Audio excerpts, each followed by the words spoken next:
Well, it's the end of the week, which means it's time again for another episode of the Open News, the show that covers all things tech and open source. Today is the 14th of March and we have the following stories to cover. Gab, a haven for pro-Trump conspiracy theories, has once again been hacked. Rumours that Nvidia might begin to fully support Wayland are spreading. System76 has unveiled a new Linux PC, and Ubuntu 16.04 is going to soon enter extended security maintenance on April the 30th. We're going to be covering all of that and more right now on the Open News.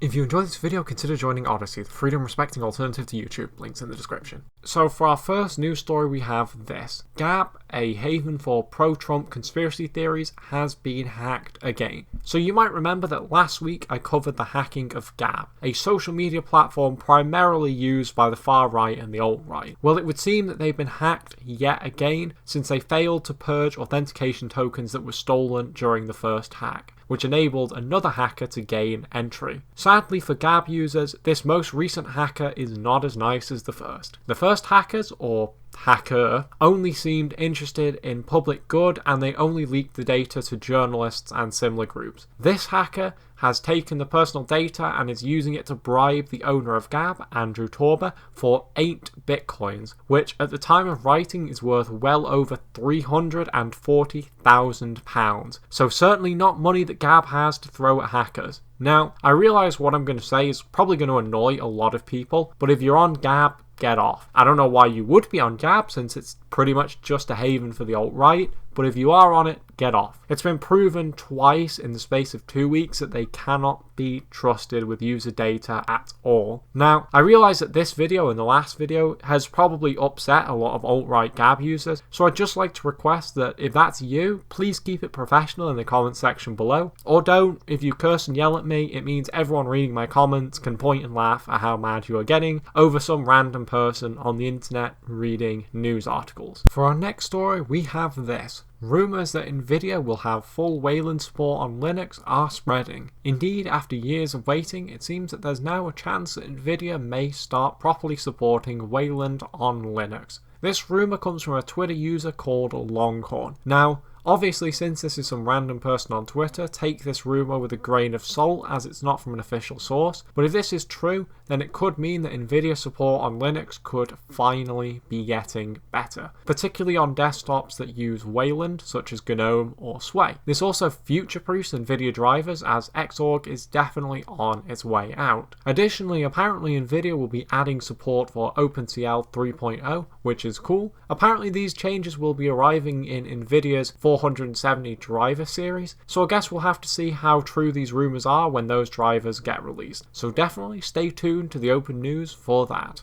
For our next news story, we have this. System76 unveils Thelio Mira Linux PC with AMD Ryzen CPUs and Nvidia graphics. Indeed, System76 has recently unveiled a new piece of hardware and I have to say it sounds fantastic. Now for those who don't know, System76 is a manufacturer for Linux hardware and they're quite well liked in the community. They release laptops and desktops that run Linux out of the box, and from what I've told they do quite a good job of it too. And this machine seems to be no different. This machine will come with a 3rd or 4th generation AMD Ryzen CPU, up to 2 Nvidia RTX Quadro 8000 GPUs, up to 128GB of RAM, and up to a whopping 36 terabytes of storage. So certainly this is a really serious piece of kit for the most hardcore Linux using professionals. Though, of course, if you don't have a huge budget, you can definitely go in and lower the hardware that will come with your machine. There's a lot that can be configured when it comes to System76 machines. The system also has quite a lot of options for connectivity. It has a whopping 7 USB ports, gigabit Ethernet, Wi-Fi, Bluetooth 5.0, 5 audio jacks, and a USB Type-C, which is most exciting for me because not nearly enough desktops come with USB-C for whatever reason. Certainly it'll be useful for anyone looking to migrate entirely to USB-C like me. All of this awesome hardware comes in a fantastic looking aluminium case that can rival even Apple for how good it looks. So all in all, this sounds like an awesome piece of kit. It has a starting price of $1,499, which is a little bit steep, but honestly for what you're getting it's pretty good, especially considering it runs Linux out of the box and support Linux hardware manufacturers. So if you're in the market for a new Linux desktop, maybe this is something to check out. I should say that this segment isn't at all sponsored by System76. I just think that what they do is awesome. But hey, if one of the guys over at System76 wants to sponsor me, I am down. But with that said,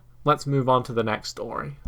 And for our next story, we have this. Canonical says Ubuntu 16.04 enters extended security maintenance on April 30th, 2021. Indeed, Ubuntu 16.04 is sadly reaching the end of its life, which is particularly sad because it's the last version of Ubuntu to ship with a Unity desktop. But I suppose they can't support it forever. So if you're still running this old version of Ubuntu, you have to upgrade by the 30th of April or you'll be left without security updates. I think that this is particularly concerning for users of Ubuntu Touch though, since that mobile Linux distribution is actually still based on Ubuntu 16.04, and although they plan to migrate to Ubuntu 20.04, they're still stuck with 16.04 for the time being, and probably for some time after the 30th of April. So if you're using Ubuntu Touch, be careful, and if you're still using Ubuntu 16.04 on the desktop, be sure to upgrade very, very soon. And finally, to finish us off this week, I just want to talk about some open source software that's recently been updated. First, we have Flatpak 1.10.2, which notably fixes a security vulnerability that allowed Flatpak apps to access host operating system files, which for a program that focuses on containerization is a big deal. Another program that's been updated this week is Firefox, which has been updated to version 86.0.1. This release fixes frequent Linux crashes, among other issues. There's also been an update to Mesa, the open source graphics stack. Mesa 21.0 adds many new features to the Radeon Vulkan driver, improved support for Mali GPUs, which are often found in Pine 64 products such as the PinePhone and PineBook Pro, improved support for certain AMD and Intel GPUs, and improvements to lots of different games. So all in all, it's a great improvement for those who use the open source graphics drivers on Linux. There's also been an update to LibreOffice. LibreOffice 7.0.5 brings with it more than 100